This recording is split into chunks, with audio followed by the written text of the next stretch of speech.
मोहोळ तालुक्यातील मसले चौधरी व कळमणी येथे विकास कामांचे उद्घाटन आज मोहोळ तालुक्याचे माजी आमदार राजन पाटील व विद्यमान आमदार यशवंत माने यांच्या प्रमुख उपस्थितीत विकास कामांचे लोकार्पण करण्यात आले।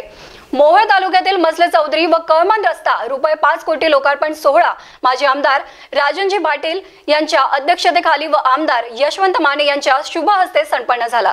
आमच्या पुढे कसले प्रकारचे आव्हान नसून विरोधकांचे आव्हान म्हणजे पाल्यातल्या वादळासारखे आमच्यासाठी आहे। 5 वर्षापूर्वी आमच्या आमदारांनी असं काम केलं आहे। आमच्या विचाराने तालुक्याने विचारांवर मतदान करायचं म्हणून केले आहे। यशवंत तात्या माने यांच्यासारख्या नवख्या उमेदवाराला 22,000 मतांनी निवडून दिलं होतं। तुम्ही बघितलं तर गेल्या 5 वर्षांमध्ये यशवंत तात्या आणि या तालुक्यामध्ये जवळपास 3,000 कोटी रुपयांची काम मंजूर करून आणलेले आहेत आणि या सगळ्या मूल्य याचा जर आपण मूल्यांकन केलं तर या वेळेला आमचा उमेदवार 40,000पेक्षा जास्त मते घेईल अशा प्रकारचं वातावरण या तालुक्यामध्ये आहे। या मतदारसंघामध्ये या तालुक्याने कधीही अशा प्रकारच्या भाषणबाजीला किंमत दिलेली नाही आहे।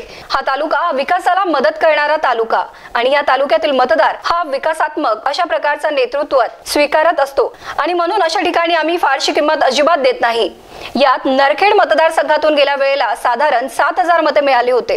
आता या वेळेस तो 14,000 मते मिळतील। अनगर अप्पर तहसील कार्यालयाबद्दल जो विशेष विरोधकांनी घेतला आहे, या तालुक्याचा विषय कसा चालतो, विषय जेथे लोकांच्या दैनंदिन जीवनाशी निगडीत एखादा प्रश्न असेल, हे लोकांच्या सर्वांगीण विकासाचा सर्व अडचणी सोडवण्यासाठी काम आमची पार्टी करत आहेत।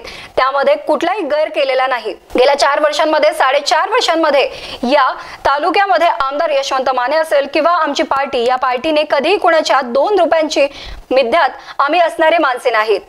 आम्ही कधी खोटे बोलणारी माणसे नाहीत। आम्हाला कोणाचे आव्हान वाटत नाही। यशवंत माने हे जवळपास 40,000 मतांनी निवडून येतील याबद्दल आमच्या मनात शंका नाही। यावेळी मोहोळ तालुक्याचे राष्ट्रवादीचे अध्यक्ष प्रकाश भाऊ चौरे, संजन पाटील, जगन्नाथ कोहाळ, चंद्रहार चौहान, हनुमंत पोटरे बाप्पा, MD ओमप्रकाश जोगदे, बाळासाहेब पाटील, बबन दडगे, नागेश साठे, रत्नमाला पोटदार, ज्योत्सना पाटील, शुभांगी लंबे, कामिनी चोरमले, यशोदा कांबळे, ज्योती जगताप, अक्षय खताळ, बालाजी साठे, रमेश चौहान, रामराजे कदम, गोविंद पाटील, विजयकुमार पोतदार, सरपंच दीपक चौहान, उपसरपंच रमेश शिरसाट, चेअरमन विजयकुमार शिरसाट सह सर्व ग्रामपंचायत सदस्य, ग्रामस्थ, पत्रकार बंधू व अधिकारी उपस्थित होते। Vitthal Jadhav, star Maharashtra news, Pandharpur.